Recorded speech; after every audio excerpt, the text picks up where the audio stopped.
이 시간 저희들이 누가복음 3장을 읽었는데요.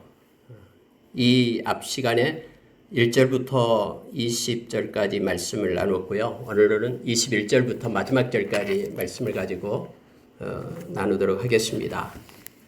여러분, 제목은 똑같습니다. 우리가 무엇을 하리까? 라는 제목으로 말씀을 나누겠습니다. 전 시간에 여러분, 하나님의 약속한 그런 하나님의 일꾼이었던 세례 요한이 광야에서 하나님의 말씀을 외치는 자로 섰죠. 그는 권세가 있었고 재물도 많았고 그때 당시 대제사장 야비아의 그런 반열 속에 있었던 아주 기득권을 가지고 있었던 이였는데, 그가 광야로 나가서 하나님의 말씀처럼 주님 오실 길을 준비하고 외치는 자로 섰음을 성경을 통해서 우리가 보았습니다. 그러면서 세례 요한에게 나왔던 그런 많은 사람들이 이제는 우리가 어떻게 해야 됩니까? 무엇을 해야 됩니까? 라고 질문했을 때 세례 요한은 각자에게 가르쳐준 메시지가 있었습니다. 근데 오늘 이 누가복음 3장의 말씀을 우리가 38절까지 읽으면서 오늘날 지금 저와 여러분에게 이 성경은 우리는 무엇을 해야 되는지를 우리에게 가르쳐주는 내용이 가득 차 있음을 봅니다. 그래서 5가지가 있었습니다. 첫째는 다시 오실 주님을 우리가 그 길을 닫고 준비해야 된다라는 겁니다. 준비하라라는 것입니다. 우리 인생은 유한합니다. 우리는 곧 우리 인생의 끝자락에서 우리 주님을 만나게 될 것입니다. 뿐만 아니라 우리가 이 세상에 있는 동안에 우리 주님께서 파루시아 강림하실 수도 있습니다. 세계적 종말이 오든 아니면 우리 인간의 개인적 종말로 우리가 이 세상을 떠나서 주님을 만나든 우리는 우리 끝자락에서 우리 주님을 만나게 됩니다. 주님 오실 길을 준비하고 주님 만날 것을 준비하는 자로 서라라고 성경은 우리에게 먼저 지난 시간에 말씀을 나눴습니다. 준비하라라는 것입니다. 두 번째는 회개하라라는 거였죠. 회개해야 됩니다. 회개처럼 하나님을 기쁘시게 한 일이 없다라고 성경은 말씀해 주고 있죠. 천사들, 회개할 것 없는 많은 천사들로 기뻐하는 것보다도 한 생명이 주께로 돌아와 주님께로 주님의 그런 사랑을 입고 주님의 품 안에 돌아올 때 우리 주님은 너무너무 기뻐서 어쩔 줄 모르는 모습을 성경 곳곳에서 기록하고 우리로 알게 합니다. 그래서 회개하라라고 우리에게 성경은 가르쳐주고 있습니다. 우리가 해야 될 일입니다. 회개할 때 우리는 새롭게 되고 우리가 동력을 얻고 주님이 공급해 주시는 거룩과 평안과 주님의 의를 가지고 사는 자로 우리가 세워지게 됨을 성경은 말해줍니다. 그리고 세 번째는 겸손하라 라고 말씀을 우리가 이 말씀 가운데서 보았습니다. 우리의 영적 전쟁은 하루하루 우리가 얼마나 겸손해지고 낮아지는가의 싸움입니다. 이것은 참 어렵습니다. 혼자 있을 때도 어렵고 많은 사람들 가운데 있을 때도 어렵습니다. 그러나 성경은 우리로 하여금 우리의 힘이 아닌 성령님께서 우리와 함께 하시며 주 앞에서 우리 자신을 낮출 것을 성경은 요청하고 있습니다. 그래서 우리가 해야 될 일, 우리가 무엇을 하리까 해서 3가지 것을 지난 시간에 말씀을 나눴습니다. 준비하고 회개하고 겸손할 것에 대해서 말씀을 나눴고요. 오늘은 2가지 것을 말씀을 나누고 또 성찬식을 갖도록 그렇게 하겠습니다. 여러분, 우리가 읽었던 말씀 중에서 오늘 21절, 22절 말씀을 보면은 기도하라라는 것입니다. 기도를 멈추지 말아라고 말합니다. 여러분, 오늘 많은 사람들이 세례 요한의 세례를 받게 됩니다. 세례 요한의 세례를 받았기 때문에 죄사함을 받는 것이 아니라 전 시간에도 얘기했다시피 세례 요한의 이 세례는 다음에 예수님께서 성령과 불로 세례를 주는 예표적인 것이다, 준비하는 것이다 라고 말씀을 했죠. 그런데 여러분, 예수님께서 세례 요한에게 세례를 받으려고 많은 무리들 사이에 끼어서 예수님께서 요단강으로 나오시는 장면이 바로 21절, 22절 말씀입니다. 다른 성경에 보면은 마태복음에 보면은 세례 요한이 어떻게 나에게 오십니까? 라고 말할 때 우리가 이같이 하여 의를 이룬 것이 옳다라고 예수님께서는 하나님이시면서 세례 요한 앞에서 세례를 받는 장면이 나오고 있습니다. 그런데 여러분 오늘 누가는 이것을 어떻게 기록했는가를 한번 보시기 바랍니다. 21절 보십시오. 백성이 다 세례를 받을새 예수도 세례를 받으시고 기도하실 때에 하늘이 열리며 성령이 비둘기같이 같은 형체로 그 위에 강림하시더니 하늘로부터 소리가 나기를 너는 내 사랑하는 아들이라 내가 너를 기뻐하노라 하시니라 라고 누가는 기록을 합니다. 여러분 이제 누가가 기록한 누가복음과 사도행전을 보시면서 여러분은 느끼게 될 겁니다. 누가는 무엇을 강조하냐면은 기도를 강조하고 있는, 특별히 다른 복음보다도 기도에 대해서 엄청나게 강조하고 있는 것을 보게 됩니다. 누가는 자세히 살펴 세밀하게 하나님 우리 주님의 그 행적을 살피고 기록하면서 기도에 대한 내용을 섬세하게 기록하고 있음을 보게 됩니다. 오늘 또 여러분 마태는 세례를 받을 때 물에서 올라올 때에 하늘이 열린 것을 기록했지만 누가는 이렇게 기록하고 있습니다. 성경에 보면 세례를 받으시고 기도하실 때에 하늘이 열렸다라고 기록을 합니다. 예수님께서 기도하실 때에 하늘이 열렸다라는 것입니다. 여러분 하늘이 열리다라는 것은요, 이것은 주권자 되신 하나님의 활동이 시작됨을 성경은 말할 때에 열리다라는 표현을 씁니다. 예수님께서 십자가에서 못 박혀 죽으실 때에 세상이 온통 3시간 동안 암흑으로 가득 차 있는 그때에 이제 예수님이 운명하자마자 온 땅이 흔들리면서 무덤이 열리면서 죽은 자가 살아났다라고 성경은 기록되어 있음을 보게 됩니다. 열린다라는 것은 하나님의 역사심의 시작을 표현하는 말입니다. 이제부터 예수 그리스도가 기도하기 시작하니까 하늘이 열리기 시작해서 이제 예수님의 공적 생애가 시작되었음을 성경은 선포하고 있음을 보게 됩니다. 여러분, 이 누가는 이 기도하실 때에 이 말씀을 여기에 삽입해 놓고 있음을 봅니다. 하나님께서는 창세기 15장에서 이스라엘 백성이 애굽 땅에 가서 400년 동안 그들에게 종살이를 하게 될 거고 이제 하나님의 때가 되면은 그들이 다시 가나안 땅으로 오게 될 것이다라고 언약의 말씀을 주었습니다. 근데 여러분 성경에 보면은 우리가 출애굽기에 보면은 애굽 땅에 있는 백성들이 기도하기 시작하니까 이제는 하나님의 손이 움직여서 내려가 보고 그들의 고난과 고통을 알았다라고 말하면서 하나님은 모세를 불러 아론을 불러 그 이스라엘 백성을 이끌어내었음을 성경 우리에게 가르쳐줍니다.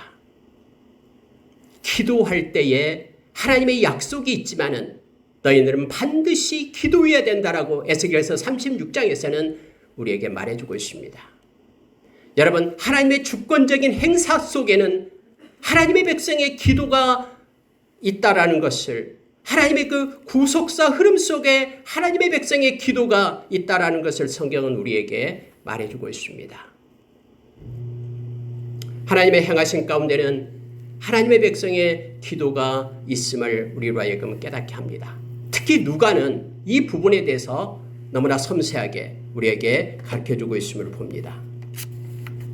여러분, 누가복음을 전체를 훑어보고요. 또 사도행전을 훑어보면은 기도에 대한 것을 집중적으로 우리에게 가르칩니다.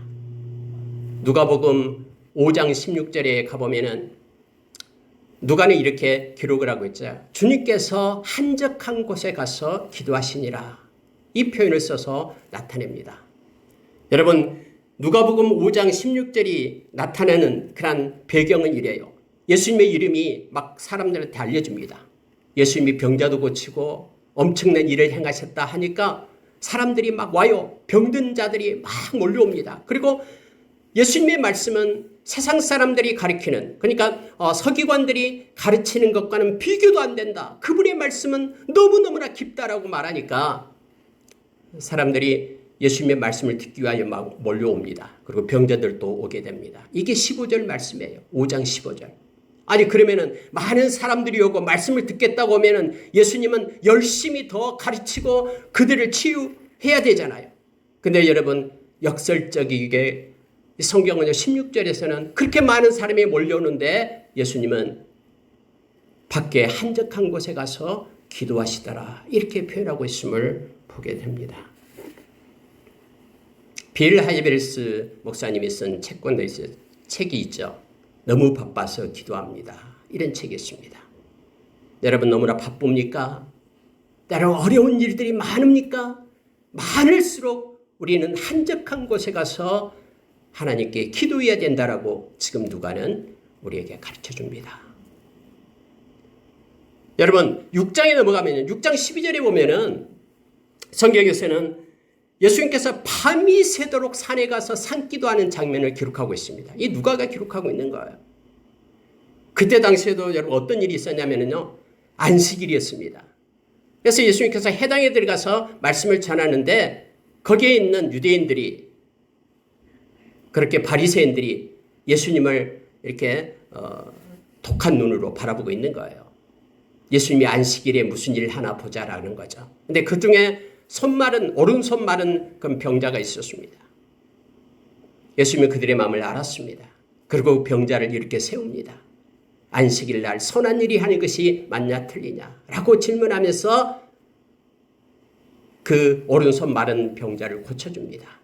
그랬더니 그곳에 있던 그런 유대인들이 아니 안식일을 범했다고 하면서 분노를 일으켰다고 성경은 기록합니다.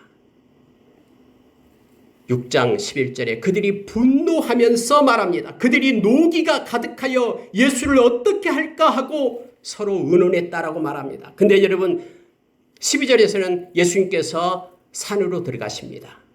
그리고 밤이 새도록 예수님께서 기도하는 장면이 나옵니다. 그러고 나서 내려와서 예수님께서는 12명의 제자를 세우고 있음을 보게 됩니다. 유대인들이 예수를 죽이려고 예수를 어떻게 하려고 그렇게 분노하면서 그러한 처지에 있는 상황에 있는 가운데서도 예수님께서는 그것에 기죽지 않습니다. 오히려 역설적으로 예수님은 예수님의 제자들을 더 세워서 하나님의 말씀을 힘있게 증가하는 그 벽을 그렇게 뚫고 통과하는 그러한 모습에 기도로 통과하는 모습을 말씀 가운데서 보게 됩니다. 여러분 성경의 곳곳에서는요. 이 누가가 기도에 대한 내용으로 가득 차 있음을 보게 됩니다. 누가복음 9장에서는 변화산에서 기도를 기록하고 있죠. 또 우리가 잘 아는 누가복음 22장에 가서는 여러분 그 감람산에서 십자가를 앞들고 예수님께서 기도하는 장면에 대해서요. 누가는 너무나 섬세하게 그것에 기록을 하고 있습니다. 기도에 대한 내용을 기록하고 있는 거예요. 유혹에 빠지지 않도록 기도하라. 22장 40절에 말합니다. 유혹에 기도하면은 유혹에 빠지지 않는다라고 말합니다. 46절에 가서는 시험에 들지 않도록 기도하라라고 말합니다. 그러면서 예수님께서는 기도하시는데 얼마나 간절히 기도했으면은 땀방울이 핏방울이 됐다라고 누가는 그렇게 그렇게 기록하고 있는 거예요. 예수님께서 친히 기도하는 모습을 보여주면서 이 말씀을 읽는 저와 여러분으로 하여금 기도할 것을 말합니다. 특히 여러분 누가복음 9장에서 변화산에 기도하러 올라가셔서 예수님께서 기도하시니까 그의 모습이 변형되기 시작했다라고 성경은 기록하고 있습니다. 오늘 여러분 이 말씀 가운데 예수님께서 세례받고 올라와서 예수님이 기도하시니까 하늘이 열렸고 예수님께서 기도하기 시작하니까 예수님 모습이 변형되었다라고 성경은 말하면서 기도하면은 하나님의 손이 움직여 하나님께서 역사하심을 우리로 하여금 알게 합니다. 특히 여러분 사도행전을 누가가 썼다 그랬잖아요. 사도행전 1장에 보면은요. 이제 예수님께서 승천하셨잖아요. 그리고 약속을 그들에게 명령했죠. 약속한 것이 올 때까지 너희들은 기다리라. 떠나지 말라. 그러면 그들이 기다리면서 뭐 했습니까? 10일 동안 오순절이 올 때까지 그들이 뭐 했습니까? 성경에는 오로지 기도에 힘쓰니라 이렇게 기록합니다. 사도행전 2장에 가서는 오순절날 성령이 임했습니다. 그래서 여러분 그 예수의 제자들이 문 걸어 잠가고 무서워서 덜덜 떨고 있는 것이 아니라 사람들 앞에 나가요. 그러면서 담대하게 예수는 그리스도라고 외칩니다. 그랬더니 3,000명이나 되는 숫자가 회개하고 돌아온다고 말하죠. 그 3,000명이 돌아와서 뭘 했습니까? 성경에는 그렇게 기록합니다. 그들이 사도들의 가르침을 받아 떡을 떼면서 오로지 기도에 힘쓰니라. 여러분, 기도는 어떤 신앙의 연륜이 많은 사람만 기도하는 게 아닙니다. 지금 이 순간에 와서 예수님을 처음 만난 사람도 하나님 앞에 오로지 기도하는 자가 되었다고 성경은 말하고 있는 거예요. 여러분 3장에 가서는요, 이 베드로와 요한이 제9시에 예루살렘 성전에 기도하러 올라간다고 말합니다. 그럴 때 안진뱅이, 남에서부터 안진뱅이를 만나잖아요. 4장에 가서는 예수의 제자들이 그렇게 핍박을 받잖아요. 예수 이름 전한다라고 두들겨 맞기도 하잖아요. 근데 그들이 돌아와서 하나님 앞에 엎드려 기도하고 있는 모습을 말합니다. 그때 성령 충만함이 일어나고 그 터전이 흔들면서 지진이 났다라고 담대히 하나님의 말씀을 전했다라고 말하고 있죠. 여러분 사도행전도 곳곳에 그 기도로 가득 차 있음을 누가는 그렇게 기록하고 우리에게 가르쳐 주는 거예요. 만약에 다음에 기회가 돼서 제가 뭐 글을 쓰게 된다 그러면은 사도행전, 이것은 성령행전이라고 말하죠. 기도행전이라고 제목으로 글을 쓰고 싶어요. 곳곳에 기도밖에 없습니다. 5장에서 교회가 거룩해지기 위하여 말씀과 기도로 성령으로 아나니와 삽비라 그 내용이 나오잖아요. 6장에서 구제 때문에 막 어려움이 일어날 때에 그들은 말하잖아요. 6장에서 우리는 오로지 기도에 힘쓰겠다. 기도와 말씀 사역에 힘쓰겠다 하면서 7명의 그러한 집사들을 세우는 것을 보게 되잖아요. 7장에서 스데반의 기도가 나옵니다. 저들을 용서해달라고 말하면서요. 8장에서 사마리아에 가서 여러분 베드로 요한이 기도하니까 그곳에 성령이 임했음을 보게 됩니다. 9장에서 다메섹 도상에서 바울 사도가 예수님 만나잖아요. 그리고 3일 동안 바울 사도가 기도하잖아요. 기도할 때 아나니아라 하는 선지자가 와서 너 눈을 만지는 것을 내가 그에게 보여주었다고 주님께서 가르쳐 주잖아요. 10장에서 고넬료가 기도했고 베드로가 기도할 때 성령이 통해서 함께 베드로를 고넬료 집으로 초청한 것을 우리가 보게 되잖아요. 곳곳에 여러분 기도로만 가득 차 있음을 보게 됩니다. 11장 12장도 마찬가지입니다. 11장에서 베드로가 기도하니까 도르가 죽은 자가 살아났고 12장에서 마가의 다락방에서 그들이 기도하니까 옥에 갇혔던 베드로가 풀려났고 10장상에서 그들이 기도하고 금식하고 기도하니까 성령님이 그들을 1차 전도여행으로 보냈고 곳곳에서 여러분 기도의 내용밖에 없음을 우리가 알게 됩니다. 저 여러분 우리가 무엇을 하리까? 라고 질문할 때 네 번째로 저와 여러분은 기도자로 서야 됨을 성경은 가르쳐 줍니다. 기도는 믿음의 방패를 들 힘이 됩니다. 기도는 우리를 향하여 이렇게 쏘아대는 악한 자의 불화살을 막아낼 수 있는 그러한 능력과 힘을 얻게 됩니다. 특히 여러분 마지막 때에 우리가 기억해야 될 것이 있습니다. 이 누가복음 21장에서 우리에게 가르쳐주고 있습니다. 제가 이 말씀 읽어드리겠습니다. 21장 34절 보면은요, 너희는 스스로 조심하라. 그렇지 않으면 방탕함과 술 취함과 생활의 염려로 마음이 둔하여지고 뜻밖의 그날이 덫과 같이 너희에게 임하리라. 그날은 온 지구상에 거하는 모든 사람에게 임하리라. 이러므로 너희는 장차 올 이 모든 일에 능히 피하고 인자 앞에 서도록 항상 기도하며 깨어 있으라 하시니라. 마지막 때에 모든 민족에게 모든 사람에게 임하는 이런 환난의 때에 너희들은 기도하여야 된다라고 성경은 우리에게 누가를 통해서 오늘 가르쳐주고 있습니다. 모든 일을 능히 피할 수 있는 능력은 기도입니다. 그리고 우리 주님 앞에 설 수 있는, 버텨 설 수 있는 힘도 기도로부터 오기 때문에 항상 기도할 것을 말해주고 있습니다. 우리가 누가복음 18장에서 예수님께서 항상 기도하고 낙심치 말아야 될 일을 비유로 우리에게 가르쳐주잖아요. 불의한 재판관 비유가 바로 누가가 기록하고 있는 내용입니다. 또한 여러분, 하나님 앞에 우리가 기도할 때는 하나님 앞에 기도하는 것이지 사람 앞에 기도하는 것이 아니다라고 바로 이어서 바리새인과 세리의 기도를 통해서 누가는 가르쳐주고 있습니다.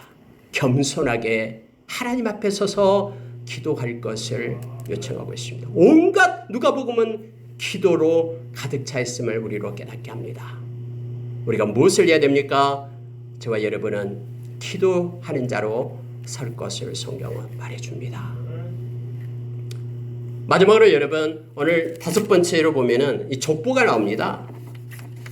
여러분, 이 족보가 누가복음에 나오고요. 앞에 마태복음 1장에서 나오잖아요. 근데 왜 이렇게 다른지 처음에는 좀 당황하죠. 아니, 성경이 족보가 다릅니까? 라고 당황스럽잖아요. 근데 여러분, 누가가 누굽니까? 누가는 이방인이었습니다. 누가에 대한 내용은 성경에 뭐 잘 안 나와요. 근데 여러분, 누가는 그 수리아 안디옥 교회에 있을 때 안디옥에서 아마 바울 사도를 만났던 사람으로 그렇게 많은 학자들은 말하고 있습니다. 그래서 2차 전도 여행 때 누가가 따라갑니다. 그리고 2차 전도 여행에 그는 빌립보에서 이제 남아서 사역을 하게 되고, 그리고 다음에 이제 3차 전도 여행 바울이 갈 때에 에베소로 가게 될 때에 빌립보를 들려서 에베소에 가죠. 함께 하고, 로마에 갔을 때 계속해서 누가는 함께 했죠. 1차 투옥, 2차 투옥 때도 누가는 함께 했습니다. 우리가 사도행전을 보면은 알게 됩니다.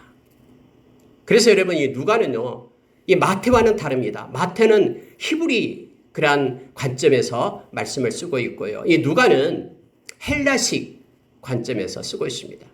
그러니까 히브리 관점이라는 것은 아브라함과 다윗의 자손 예수 그리스도의 계보라, 이렇게 해서 연결이 되죠.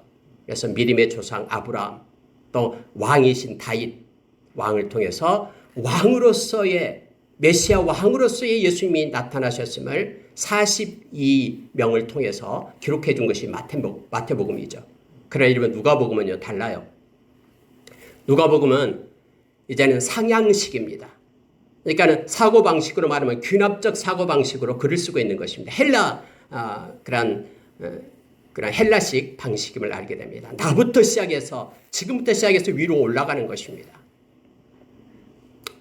그래가지고 여러분, 몇 명이 오늘 읽었냐면요, 77명이나 나옵니다.